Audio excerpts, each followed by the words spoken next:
네, 안녕하세요. 오늘 여러분이 보내주신 자료는요, 이게 좀, 상황이 묘묘할 때 얘기입니다. 배우자가 외도를 했는데, 근데 여러 현실적인 이유 때문에 당장 이혼은 좀 그렇다, 혹은 원치 않는다, 이럴 때요. 네. 이혼 대신 외도 상대방, 그러니까 상간자에게 법적인 책임을 묻는 그 상간자 소송 있잖아요. 이걸 왜 고려해야 하는지에 대한 글입니다.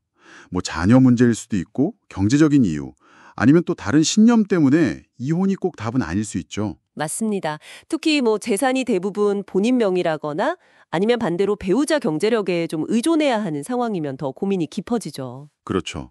그럼 이런 상황에서 그냥 참고만 살아야 하나? 이 자료는 그게 아니라고 딱 잘라 말합니다.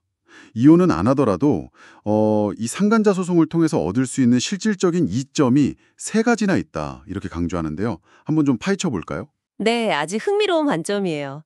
이혼이라는 최종 선택 말고도 다른 법적인 조치를 통해서 현재 상황을 좀 관리하고 또 미래를 대비할 수 있다. 이런 전략적인 접근법을 보여주는 거죠.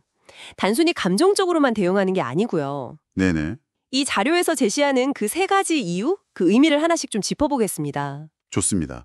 그럼 첫 번째로 눈에 띄는 건 역시 가장 현실적인 부분, 바로 경제적 이득이네요. 상간자한테 위자료를 받을 수 있다, 이 얘긴데요. 네. 이런 걸 다 빼고도 정말 이게 이득이라고 할 수 있을까요? 좋은 질문이십니다.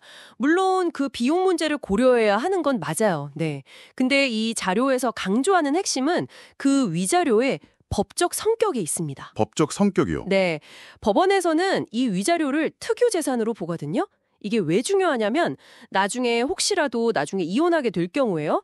이 돈은 재산 분할 대상에서 빠집니다. 제외돼요. 그러니까 소송 비용은 부부 공동 재산에 영향을 줄 수도 있겠지만 받은 위자료는 오롯이 자기 몫으로 남는다는 거죠. 어찌 보면 미래의 어떤 재정적인 안전판이 될 수 있다.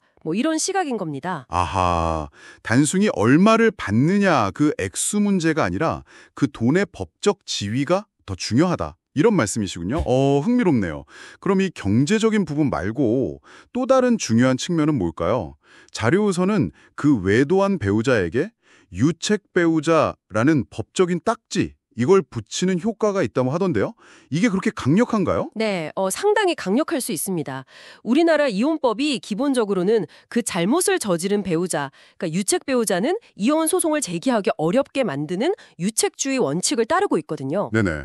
상반자 소송에서 이기면 그 판결문 자체가 배우자의 외도 사실이랑 그로 인한 책임, 즉 유책성을 법원이 공식적으로 인정한 문서가 되는 거예요. 판결문이요. 그렇죠. 그래서 나중에 외도한 배우자가 이혼하고 싶다고 소송을 벌어와도 이 판결문 때문에 기각될 가능성이 매우 높아집니다. 네. 사실상 상대방이 이혼을 요구하는 걸 막을 수 있는 강력한 방어막이 생기는 셈이죠. 변호사들도 실제 상담할 때 이 점을 중요하게 얘기한다고 하고요. 법적인 족쇄가 될 수도 있겠군요. 알겠습니다. 그럼 마지막으로 짚어볼 포인트는 뭔가요? 그건 바로 증거 보존의 효과입니다.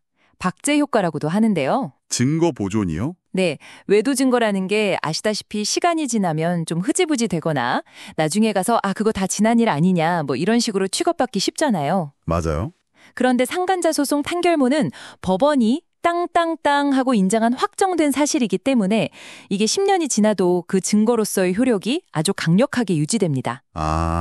그냥 카톡 대화나 사진 이런 거랑은 차원이 다른 거군요. 그렇죠. 나중에 어떤 다른 법적 다툼이 생기더라도 굉장히 유리한 고지를 점할 수 있는 그런 강력한 증거가 되는 거죠. 시간이 흘러도 효력을 잃지 않는 공식 기록으로 딱 남겨둔다. 어떻게 보면 좀 굉장히 냉정한 판단 같기도 한데요. 네, 그렇죠. 감정적으로는 당연히 힘들 수 있죠.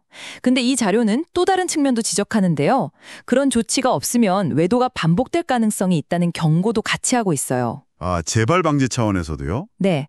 소송을 통해서 외도에는 대가가 따른다는 명확한 메시지를 전달하고 관계 내에서 최소한의 선은 지키도록 하는 그런 효과도 기대해 볼 수 있는 분석인 거죠. 그 법적 기록이 갖는 무게를 이용하는 겁니다. 정리를 좀 해보면 당장 이혼할 생각이 없거나 좀 어려운 상황이더라도 이 상간자 소송이라는 게 첫째, 미래를 위한 경제적 실리를 확보하고 네. 둘째, 외도한 배우자에 대한 법적인 견제 장치를 마련하고 셋째, 시간이 지나도 유효한 강력한 증거를 확보한다. 이런 세 가지 측면에서 고려해 볼 만한 일종의 전략적 카드다. 이게 이 자료의 핵심 주장인 것 같네요. 맞습니다. 단순히 감정적인 복수나 대응을 넘어서서 현실적인 대응책을 모색하는 거죠. 네, 법적 조치가 꼭 관계의 파탄만을 의미하는 건 아니다. 오히려 문제를 관리하고 자기 권리를 지키면서 상황을 좀 끌고 나가는 하나의 도구가 될 수도 있다. 이런 점을 보여주는 사례 같아요. 정확합니다. 관계 내 문제를 해결하는 방식 중 하나로 보는 거죠. 그렇다면 여기서 이런 질문을 한번 던져볼 수 있겠네요.